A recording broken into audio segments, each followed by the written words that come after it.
দক্ষিণ এশিয়ায় কি আবারও শক্তির ভারসাম্য বদলে যাচ্ছে? হঠাৎ করে নিজেদের তৈরি উন্নত ক্ষেপণাস্ত্র পরীক্ষা করে চমকে দিলেন পাকিস্তান। দক্ষিণ এশিয়ার রাজনৈতিক ও সামরিক অঙ্গনে নতুন করে আলোচনার কেন্দ্রবিন্দুতে উঠে এসেছে পাকিস্তান। দীর্ঘদিন ধরেই ভারত পাকিস্তানের মধ্যেই চলমান উত্তেজনার প্রেক্ষাপটে এবার নিজেদের প্রযুক্তিগত সক্ষমতার নতুন দৃষ্টান্ত স্থাপন করেছেন ইসলামাবাদ। সম্পূর্ণ দেশীয় প্রযুক্তিতে তৈরি ফতেহ 2 ক্ষেপণাস্ত্র ব্যবহার করেই সফল পরীক্ষা চালানোর মাধ্যমে পাকিস্তান জানিয়ে দিল তারা এখন আগের চেয়ে অনেক বেশি প্রস্তুত। মঙ্গলবার 28 এপ্রিল পরিচালিত এই ক্ষেপণাস্ত্র উৎক্ষেপণ শুধু একটি পরীক্ষামূলক কার্যক্রমই ছিল না, বরং এটি ছিল একটি শক্তিশালী বার্তা। পাকিস্তানের সামরিক বাহিনীর গণমাধ্যম শাখা আইএসপিআ জানায় যে এই পরীক্ষা মূলত সেনাবাহিনীর প্রশিক্ষণ এবং ক্ষেপণাস্ত্রের প্রযুক্তিগত সক্ষমতা যাচাইয়ের উদ্দেশ্যেই পরিচালিত হয়েছে। তবে বিশ্লেষকরা বলেছেন এর পেছনে রয়েছে আরও বড় কৌশলগত বার্তা। ফতেহ সিরিজের এই নতুন সংরক্ষণে যুক্ত করা হয়েছে অত্যাধুনিক এভিওনিক্স এবং উন্নত নেভিগেশন প্রযুক্তি। এর ফলে লক্ষ্যবস্তু নির্ধারণের এর নির্ভুলতা অনেক গুণ বেড়ে গেছে বলে দাবি করা হচ্ছে।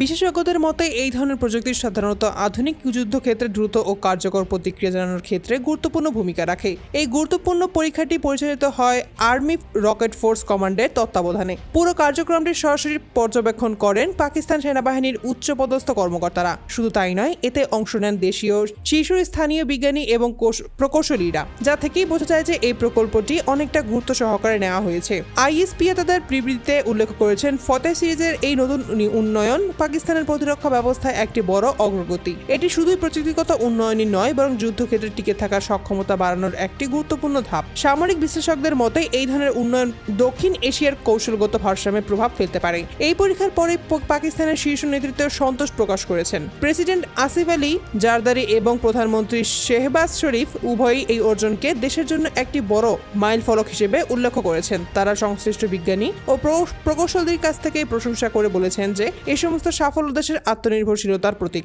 পাকিস্তান সেনাবাহিনীর প্রধান জেনারেল আসিম মুনিরও এই সফল পরীক্ষার জন্য সংশ্লিষ্ট টিমকে অভিনন্দন জানিয়েছেন। তিনি বলেন যে এই ধরনের প্রযুক্তিগত উন্নয়ন দেশের প্রতিরক্ষা সক্ষমতাকে আরও শক্তিশালী করবে এবং যে কোনো চ্যালেঞ্জ মোকাবেলার প্রস্তুত থাকতে সহায়তা করবে। তবে এই ঘটনাকে ঘিরেই শুধু পাকিস্তানি নয়, পুরো অঞ্চলে আলোচনা শুরু হয়েছে। প্রতিবেশী দেশগুলো বিষয়টি গভীরভাবে পর্যবেক্ষণ করছে বলে ধারণা করা হচ্ছে। বিশেষ করে ভারত, যাদের সঙ্গে দীর্ঘদিনের উত্তেজনা রয়েছে, তারা এই উন্নয়নকে কিভাবে দেখছে সেটি এখন গুরুত্বপূর্ণ প্রশ্ন। বিশ্লেষকদের মতে দক্ষিণ এশিয়ার প্রতিরক্ষা প্রযুক্তির এই প্রতিযোগিতা নতুন কিছু নয়, তবে প্রতিবারই যখন কোনো না কোনো প্রযুক্তি সামনে আসে ঠিক তখনই সেই অঞ্চলের নিরাপত্তা পরিস্থিতিতে নতুন মাত্রা যোগ করে। ফতেহ 2 ক্ষেপণাস্ত্র পরীক্ষাটি ঠিক এমনই একটি ঘটনা। এদিকে সাধারণ মানুষের মধ্যেও এই বিষয়টি নিয়ে ব্যাপক আগ্রহ দেখা যাচ্ছে। সামাজিক যোগাযোগ মাধ্যমে অনেকেই এটি নিয়ে আলোচনা করেছেন, কেউ প্রশংসা করছেন, আবার কেউ উদ্বেগ প্রকাশ করছেন। কারণ এই ধরনের সামরিক উন্নয়ন একদিকে যেমন নিরাপত্তা নিশ্চিত করতে পারে, অন্যদিকে উত্তেজনাও বাড়াতে পারে। সব মিলিয়ে বলা যায় পাকিস্তানের এই ক্ষেপণাস্ত্র পরীক্ষা শুধু একটি প্রযুক্তিগত সাফল্য নয়, বরং এটা একটি কৌশলগত বার্তা।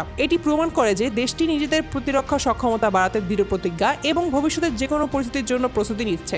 দক্ষিণ এশিয়ার শক্তির এই নতুন সমীকরণ শেষ পর্যন্ত কোথায় গিয়ে দাঁড়াবে সেটাই এখন দেখার বিষয়।